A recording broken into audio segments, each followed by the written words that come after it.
What is the area of the shape? So when we see a shape here that's not something that we necessarily have a formula for, we usually call this a composite shape because it's composed of shapes that we do know the formulas for. So I'll give you a second here if you want to pause and try this out to find the area of this shape. All right, hopefully that wasn't too bad for you. Our first step here, because we know that there's no formula for this shape here, this big L, then our first step here is to break this apart into shapes that we do have formulas for. So in this one here, it's nice because if we just cut it right here, we now have two rectangles, one on the left side here and one on the right side.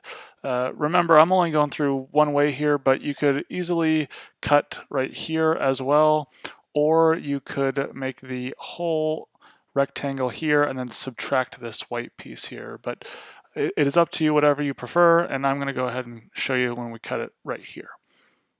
So we break it down into easy shapes. We've got two rectangles. Now, an optional piece here is if you'd like to, if it helps you, you can draw these new shapes because, again, it's going to change up these numbers a little bit when we cut them apart.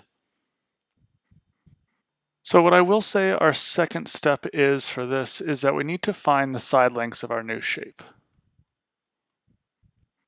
So because if you notice when we cut these up, we have now a 4 by 10 rectangle, and then we have this other rectangle, which we know can't be 15 by 5 because if you notice we cut right here. So this piece right here is no longer part of our new rectangle. So we really need to find the side lengths here. And whether or not you drew them, you still need to figure out what the distance from here to here is.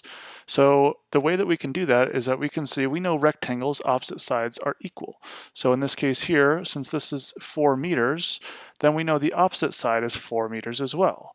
So if this is 4 meters and we're trying to find this length here, all we need to do is take the total of this side and subtract 4 meters. So what we do here is we have 15 minus 4, which gives us 11, and that is what's left over, or the side length of our other rectangle. So now that we've found the side lengths, we just need to find the area of each piece. So we know these are rectangles, so finding the area is just length times width. So 4 times 10 here is 40, and length times width, which is 5 times 11, which is 55. And then our last step here is just to add those areas together. So we take 55, we add it to 40, and we get our total area of our composite figure, which is 95. And don't forget units, meters squared. That is the area of our composite figure.